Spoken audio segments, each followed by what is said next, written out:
Se você também carrega uma história que atravessa continentes, deixe nos comentários de onde está assistindo. Acredite, às vezes é do lugar mais inesperado que começa uma vida inteira. Havia um silêncio pesado na minha aldeia, um silêncio que parecia grudar nas janelas, nas botas de barro e até nas palavras não ditas entre os adultos. Kekse, no canto esquecido da Hungria, parecia parada no tempo. Quando o inverno chegava, tudo ficava branco por fora e cinzento por dentro. Em 1915, esse silêncio virou fome. Não era mais só a ausência de sons, era a ausência de tudo. Eu tinha 12 anos quando comecei a perceber que o olhar do meu pai ficava cada vez mais fundo. Ele não falava muito, nunca falou. Mas naquele ano, parou de me olhar também. Era como se minha presença lembrasse a ele de algo que não conseguia consertar. Minha mãe, ao contrário, fazia de tudo para esconder a tristeza nos gestos. Quando o pão acabava, ela assava bolos de farinha de raízes e dizia que eram receitas antigas, dos tempos dos avós. Lembro de uma noite em que o vento passava pelas frestas das janelas e assobiava como um lobo faminto. Ela costurava algo à luz da lamparina. Eu perguntei o que era. Ela respondeu que era só uma bainha, mas eu vi que estava bordando algo dentro da minha camisa. Só mais tarde entenderia o que aquelas iniciais escondidas significavam. A guerra já tinha levado os homens jovens da aldeia. O que restou foram os velhos, as crianças e os fantasmas da esperança. Um dia chegou um carro. Ninguém em Kekse tinha carro. Desceu um homem de sobretudo marrom e sotaque estranho. Conversou em voz baixa com o padre. Depois foi até a minha casa, não lembro do nome dele, só do cheiro, cravo e couro molhado. Me mandaram sair. Fiquei atrás do celeiro ouvindo tudo. Não entendi bem, mas ouvi as palavras menino forte, trabalho leve e trigo. Depois o silêncio. Um tipo de silêncio que dói no estômago, como quando a gente sabe que algo está prestes a acontecer, mas não sabe o quê. Na manhã seguinte, minha mãe me acordou cedo. Disse que eu ia fazer uma viagem, que era uma chance, que era temporário. Colocou a camisa com o bordado em mim e ajeitou meu cabelo como se fosse para a escola. Eu queria perguntar mais, mas não consegui. O pai nem apareceu. Quando saí de casa, o chão estava coberto de neve. Cada passo parecia apagar o anterior. O homem me levou até uma carroça onde havia outros 2 meninos. Um chorava. O outro olhava fixamente para o nada. Nenhum de nós sabia o destino. A estrada se estendia como um fio branco no meio dos campos. Durante o caminho, o estranho não falou quase nada. Só parou para dar água a nós e checar documentos que trazia num envelope. Me senti como parte de uma carga. Quando escureceu, chegamos a uma cidade chamada Arad. Nunca tinha visto tantas luzes. Nos deixaram num galpão com cheiro de cebola velha e palha úmida.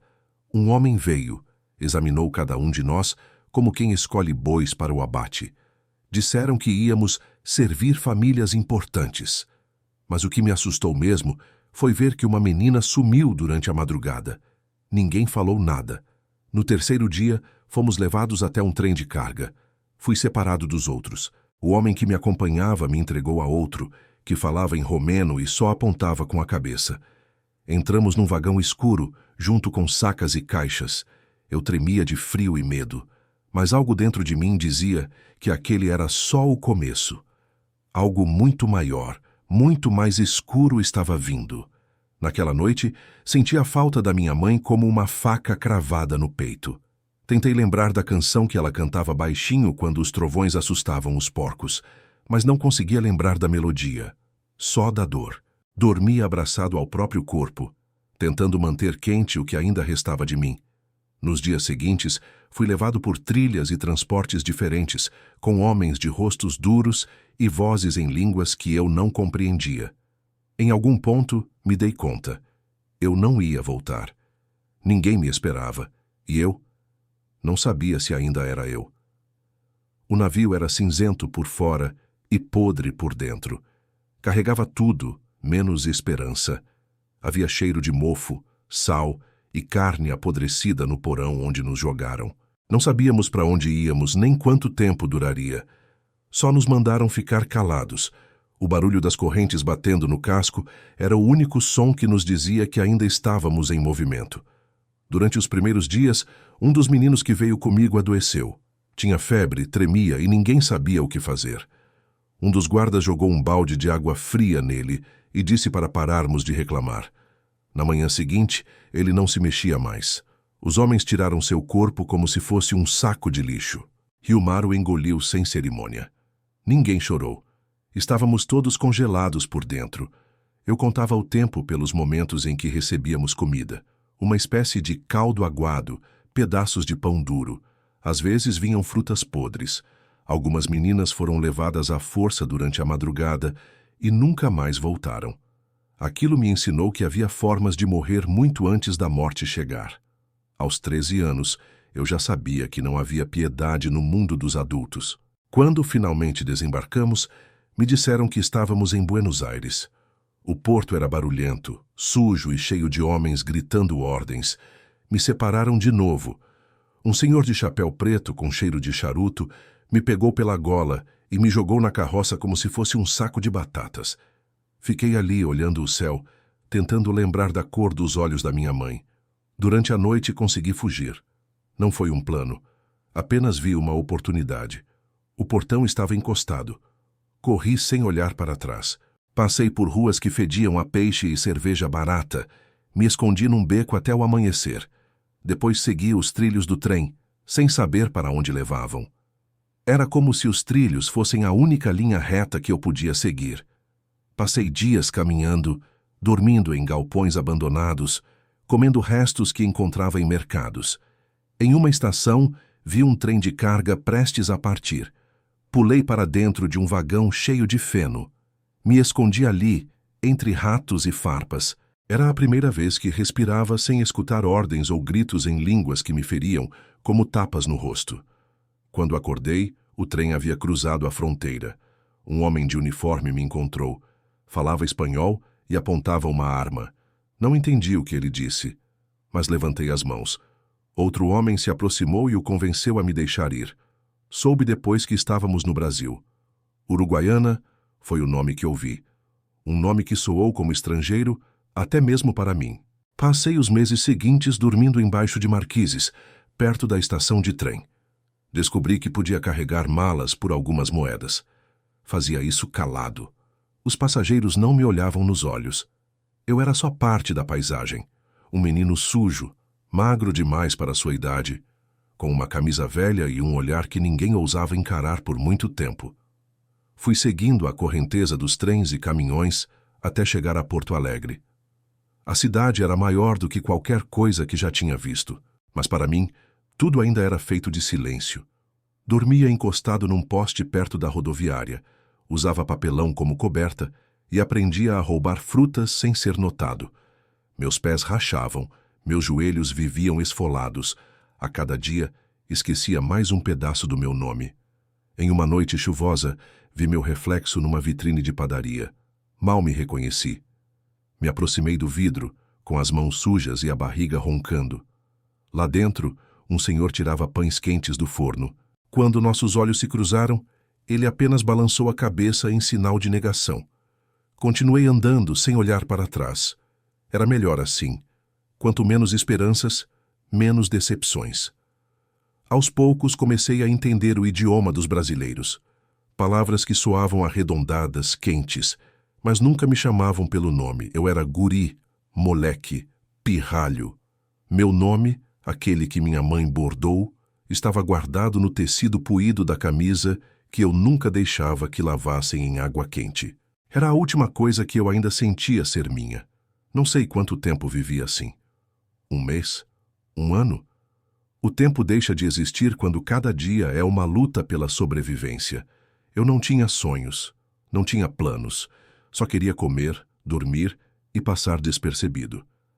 Às vezes olhava para o céu e me perguntava se ela, minha mãe, ainda estaria viva, se teria chorado, se lembrava do filho que foi levado antes de aprender a dizer adeus. O que eu não sabia é que aquele silêncio dolorido que me cercava estava prestes a ser rompido. A vida, como sempre, estava prestes a me virar do avesso, e dessa vez não seria para me derrubar, Se você chegou até aqui, não pare agora. O que vem a seguir é a parte que até eu levei anos para acreditar que era real. A primeira vez que ouvi meu nome ser chamado com gentileza foi dentro de uma padaria. Eu já havia passado por ali dezenas de vezes, mas naquela manhã algo estava diferente. A mulher por trás do balcão me olhou nos olhos e disse, com um sotaque pesado mas doce: "Menino, você quer pão?" Fiquei paralisado. A pergunta era simples, mas ninguém a fazia para mim havia muito tempo. Assenti com a cabeça e ela me entregou um pão pequeno, ainda morno. Era a coisa mais valiosa que eu já tinha segurado. Ao morder, meu corpo inteiro reagiu como se estivesse sendo abraçado por dentro. O nome dela era Anneliese Grun. Viúva sem filhos, dona de uma pequena padaria no bairro Navegantes. Seu marido havia morrido poucos anos antes, e ela passava os dias misturando farinha com silêncio. Talvez por isso, reconheceu em mim o mesmo tipo de vazio. Começou a me dar pães no fim do dia. Depois pediu que eu varresse a calçada. Em troca, me deixava dormir nos fundos. Ela falava comigo com uma paciência que eu não conhecia. Me ensinava palavras em português e em alemão, e ria quando eu errava. Dizia que o mundo era muito grande para gente com nomes pequenos. Uma noite, quando lavava minha camisa, notou o bordado por dentro, JM. Perguntou o que significava. Eu respondi que era tudo o que restava da minha mãe. Na semana seguinte, ela foi até uma igreja luterana da comunidade. Levou minha camisa, falou com o pastor. Começaram a investigar. Me perguntavam de onde eu vinha, quem eram meus pais, como havia chegado ao Brasil. Eu contava o que lembrava.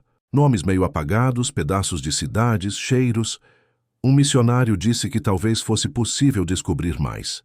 Enquanto isso, comecei a aprender a ler. Anneliese me ensinava com rótulos de farinha, folhetos de missa e trechos da Bíblia. Lembro da primeira palavra que consegui ler sozinho. Pão. Parecia um milagre, como se finalmente alguém me tivesse dado uma voz para usar com o mundo. Pela primeira vez, senti que meu corpo não era só um abrigo para a dor. Com o tempo, fui assumindo tarefas na padaria. Ajudava a medir os ingredientes, a operar o forno, a anotar encomendas. As pessoas começaram a me reconhecer. Já não me chamavam de moleque. Agora era o menino da dona Anneliese. E isso, para mim, era como ter um sobrenome pela primeira vez. Quando completei 17 anos, ganhei meus primeiros documentos. Joseph Matias Varga, o mesmo nome da camisa bordada. A assistente social que me acompanhava disse que raramente encontrava alguém com tanta sorte em meio a tanta dor. Mas eu sabia que não era sorte, era persistência. Era o que restava quando todo o resto já tinha sido tirado. Comecei a escrever minha história em um caderno velho que encontrei entre caixas de fermento. Anneliese dizia que palavras eram como pães.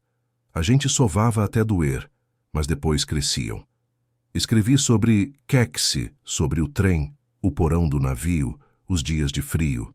Cada linha era uma ferida sendo costurada por dentro. Aos 20 anos, fui oficialmente registrado como residente e comecei a estudar contabilidade à noite. Trabalhar o dia inteiro e estudar à noite era exaustivo, mas pela primeira vez, o cansaço tinha sentido. Eu via valor em cada centavo que economizava, em cada número que aprendia a organizar. Era como reorganizar minha própria história, parte por parte. Uma tarde, mexendo nas coisas antigas da padaria, encontrei uma foto do marido de Anneliese. Ele usava o mesmo tipo de chapéu do homem que me puxou pela gola em Buenos Aires.